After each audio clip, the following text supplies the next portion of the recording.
हर व्यक्ति के जीवन में हनुमान की आवश्यकता पड़ती है, विशेषकर तब जब आप सफलता की सीढ़ियां चढ़ने का प्रयास कर रहे हों या फिर आप सफलता अर्जित करते हुए एक मुकाम पर पहुंच गए हों। हनुमान की आवश्यकता आस्तिक और नास्तिक दोनों प्रकार के लोगों के लिए है। हनुमान शब्द का यदि हम विच्छेद करें तो हर शब्द की अलग अलग व्याख्या होती है।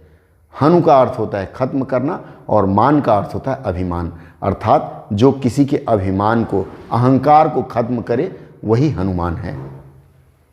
आप हिंदू धर्म ग्रंथों की मान्यताओं को या धर्म ग्रंथों की बातों को यदि देखें तो उसमें हनुमान चालीसा में ही जैसे एक बात आती है, बल बुद्धि विद्या देहि मोहि हरहु कलेश विकार, अर्थात हनुमान जी से प्रार्थना की जाती है कि हे हनुमान जी आप हमें बल दीजिए, बुद्धि दीजिए और साथ में विद्या। बल बुद्धि और विद्या दोनों अलग अलग चीज़ें हैं।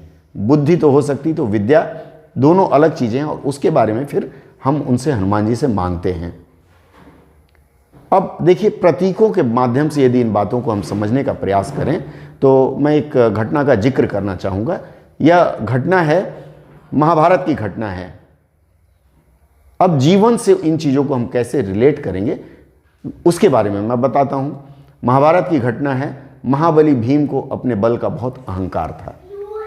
यहाँ भीम जो है वह हम सफल हो रहे व्यक्ति या फिर हम परीक्षार्थी हैं, हम परीक्षार्थियों पर लागू होता है। हमें अपने ज्ञान का अहंकार हो जाता है। भीम को भी अपनी शक्ति का अहंकार था और इस अहंकार के मद में भीम चला जा रहा था।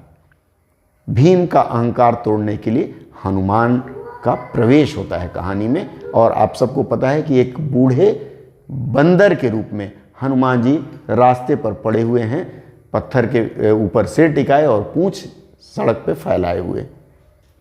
यहाँ ये जो हनुमान यहाँ प्रकट हुए हैं, ये हनुमान है परीक्षा, अर्थात परीक्षार्थी की जब परीक्षा होती है तो पता चलता है कि उसका अहंकार कितना घातक है उसके लिए, या मिथ्या अहंकार में वो कितना डोल रहा है।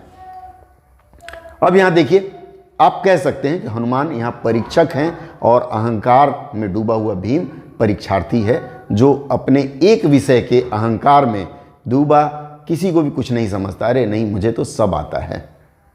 फिर परीक्षा होती है किसकी? परीक्षार्थी के ज्ञान की।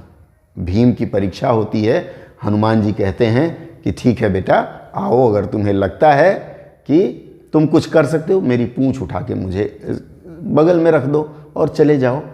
यहाँ परीक्षार्थी का अहंकार, अरे ये तुच्छ बानर, ये तुच्छ परीक्षा, मैं तो इसे चुटकियों में हल कर जाऊंगा, ऐसे करके।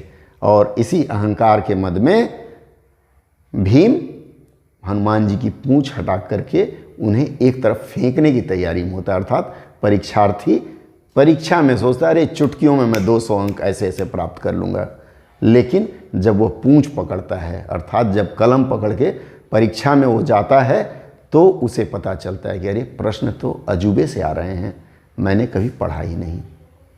और फिर जा कर के भीम ने क्या किया?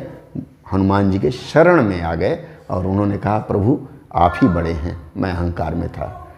जब तक आप अपने ज्ञान के मिथ्या अहंकार में भटकते रहेंगे, मिथ्या अहंकार अगर कोई परीक्षक, कोई हनुमान आके न तोड़े, तो आप बार बार असफल होते रहेंगे। अगर आपको जीवन में असफल नहीं होना है तो आप मिथ्या अहंकार त्याग कर, हनुमान जी के अंदर तमाम शक्ति, अपार शक्तियाँ थी, अहंकार कभी नहीं किया उन्होंने।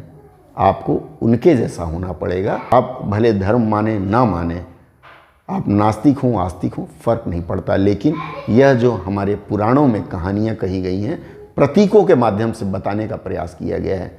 किसी चीज़ का आप अहंकार न करें।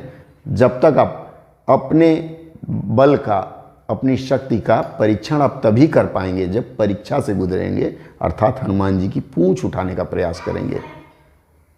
आप सभी परीक्षार्थी परीक्षा देने जा रहे हैं, मैं सबसे यही आग्रह करूंगा कि हनुमान जी के इस आदर्श को माने, मिथ्या अहंकार न करें और जहाँ तक संभव हो नम्र बन करके आप लोग अपनी परीक्षा की तैयारी करें और जहाँ पीछे हट रहे हों वहाँ आप पूर्ण रूप से नतमस्तक हो जाएं उस विषय के आगे, और फिर उसको ग्रहण करें, देखिएगा आप सफलता के चरण चूमते जाएंगे। लेकिन अगर भीम की तरह से मिथ्या अहंकार में पड़े तो फिर पड़े रह जाएंगे।